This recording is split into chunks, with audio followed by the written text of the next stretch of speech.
Hello කොහොමද ඔයාලට? ඔන්න ගොඩ දවසකට පස්සේ පුංචි වීඩියෝ එකක් අරගෙන ආවා. ඉතින් ගොඩ දවසකින් මට වීඩියෝ එකක් අරන් එන්නත් බැරි වුණානේ. මේ දවස්වල මගේ ටෝට් බෑග් බිස්නස් එකත් කරගෙන යන ගමන් ඒකෙත් ඕඩර්ස් වගේක් රෙඩි කරන ගමන් තමයි ඉන්නේ. ඒ අතරතුරේ මගේ ක්ලාස් එකකටත් මම ජොයින් වෙලා ඉන්නවා. ඒ ක්ලාස් එකේ වැඩත් කරගෙන යන නිසා දෙකම බැලන්ස් එකේ කරගෙන යන නිසා මට චුට්ටක් විතර වීඩියෝ එකක් ගේන්න පරක් වුණා. ඉතින් ওই විදිහට මගේ ටෝට් බෑග් මේ දවස්වල පේන්ට් කරගෙන යනවා. මේ දවස් ටිකේ චූටි වැස්සකුත් තියෙන නිසා පොඩ්ඩක් විතර වැඩ ටිකක් අතපසු වෙනවා. එහෙම කියලා බෑනේ තියන්නේද කොහොම හරි වැඩ ටික කරගන්නත් එපැයි. ඉතින් ඔය විදිහට මගේ ටෝට් බෑග්ස් ඕඩර්ස් රෙඩි කරන අතරේ මම තව අලුත් දේවල් ඉගෙන ගන්න ගමන් තමයි ඉන්නේ. ඉතින් ඔයාලටත් පුළුවන් අලුත් දේවල් අත්හදා බලන්න. ඒ කියන්නේ අපි කලින් කරලා නැත්නම් ඒ දේවල් ගැන අපි චුට්ටක් හරි දැනුම ලබා ගන්න ඕනේ.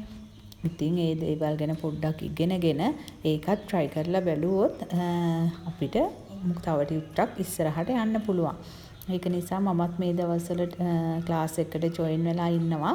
ඉතින් සමහර දේවල් ඉගෙන ගන්න ගමන් තමයි ඉන්නේ. ඉතින් ඒවත් මම ඔයාලට ඉස්සරහට කියන්නම්. ඔය විදිහට අලුත් දේවලුත් ඉගෙන ගත්තාම අපේ දැනුමට කවදාවත් ඒවා වැඩි වෙන්නේ නැහැ. ඉතින් මම නම් මේ අමුරෙදි වලින් හදන බෑග් එක පේන්ට් කරනකොට මේ රෙදි සෝදලා ගන්නෙ නම් නැහැ. ඒ කඩෙන් ගේන ෆැබ්‍රික් එක ඒ විදිහටම බෑග් එක මහලා තමයි මම අන්තිමට පේන්ට් කරන්නේ. ඉතින් මේ පේන්ට් එක කරනකොට ඔයාලා මතක ඇතුව ඇතුළතින් මොනවා හරි කඩදාසි හරි නැත්නම් මොනවා හරි පොතක් හරි ඇතුලෙන් තියලා තමයි පේන්ට් කරන්න ඕනේ. නැත්නම් මොකද මේ පේන්ට් එක බෑග් එකේ පිටිපස්සට ඒ කියන්නේ එහා පැත්තට පේන්ට් එකේ පොඩි කොටස් තැවරෙන්න බලනවා. ඉතින් ඒක නිසා පේන්ට් කරනකොට ඇතුලෙන් මොකක් හරි කඩදාසියක් හරි තියලා තමයි පේන්ට් කරන්න ඕනේ. ඒක මතක තියාගන්න. මොකද නැත්නම් බෑග් එකම අයින් කරන්න වෙනවා. අපේ මේ ෆැබ්‍රික් පේන්ට් චුට්ටක් හරි කොහේ හරි වැදුනොත් පොඩ්ඩක් හරි පේන්ට් එකෙන් ගෑවුනොත්. ඒක නිසා පේන්ට් කරනකොට ගොඩක් පරිස්සමට පේන්ට් කරන්න. ඉතින් ගොඩක් අය හෑන්ඩ් පේන්ටිනුත් කරනවා. සමහරක් අය ප්‍රින්ට් කරනවා බෑග් එකේ. ඉතින් ඒ ප්‍රින්ට් කරන්න අපිට ප්‍රින්ට් මැෂින් එහෙමත් උවමනා වෙනවනේ. ඒක නිසා හෑන්ඩ් පේන්ට් එකක් කරන එකෙන් අපිට ඉතින් ගොඩක් වාසි. මොකද ඒක අපේ අතින්මයි මහන්සි වෙන්නේ කරන්නේ. එතකොට වියදමත් අඩු වෙන්න යන්නේ ඒක නිසා. ඉතින් මම ওই විදිහට තමයි මගේ බෑග්ස් පේන්ට් කරන්නේ. මොකද මම කලින් ඔයාලට ගෙනල්ලා තියෙනවා ගොඩාක් බෑග්ස් මහන විදිහ. එතකොට පේන්ටින් ඒවත් ගෙනල්ලා තියෙනවා. ඉතින් මට අද හිතුණා මම පේන්ට් කරන විදිය පොඩ්ඩක් ඔයාලත් එක්ක ෂෙයා කරගන්න. ඉතින් අමුරෙද්දේ බ්ලැක් එකෙන් පේන්ට් කරාමත් හරි ලස්සනයි. නැත්තම් කළු පාට මැටීරියල් එකක් නම් ඒකේ සුදු පාටින් පේන්ට් කරාමත් ගොඩක් ලස්සනට පේනවා. ඉතින් ඔයාලට කැමති විදිහට ඒක තෝරගන්න පුළුවන්. කලර්ස් වලට කැමති අය ඉන්නවා නම් එක කලර්ස් වලින් පේන්ට් කරන්නත් පුළුවන්. ඉතින් ওই විදිහට තමයි මගේ ටෝට් බෑග්ස් රෙඩි වෙන්නේ. මේ දවස්වල වැස්ස නිසා චුට්ටක් වේලෙන්න පරක් වෙනවා. කොහොමත් මේක පැය 24ක් විතර මේ විදිහට තියලා ඊට පස්සේ තමයි මේක අයන් කරන්න ඕනේ.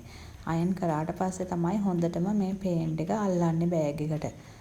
එතකොට තව දවස් ගාණක් යනකල් අපි මේක වොෂ් කරන්න හොඳ නැහැ. ඉතින් දවස් 3-4කට කලින් මේ වැඩ ඉවර කරලා බෑග්ස් අපි ළඟ තියාගෙන ඉඳලා ඊට පස්සේ කස්ටමර්ස්ලා අතට දෙනවා නම් ගොඩක් හොඳයි. මොකද ගොඩක් අය ඒ ගැන දන්නේ නැහැනේ. ඒ ගැන දන්නේ නැතුව සමහරක් අය ඉක්මනින්ම මේවා වොෂ් කරනවා. එතකොට අර පේන්ට් එක පොඩ්ඩක් යන්න බලනවා. ඒක නිසා දවස් 3ක් වේලුණාට පස්සේ තමයි මේ බෑග් එකක් වුණත් ෆැබ්‍රික් පේන්ට් වලින් කරන සාරි එකක් වුණත් මොනයම් දෙයක් වුණත් වොෂ් කරන්නේ.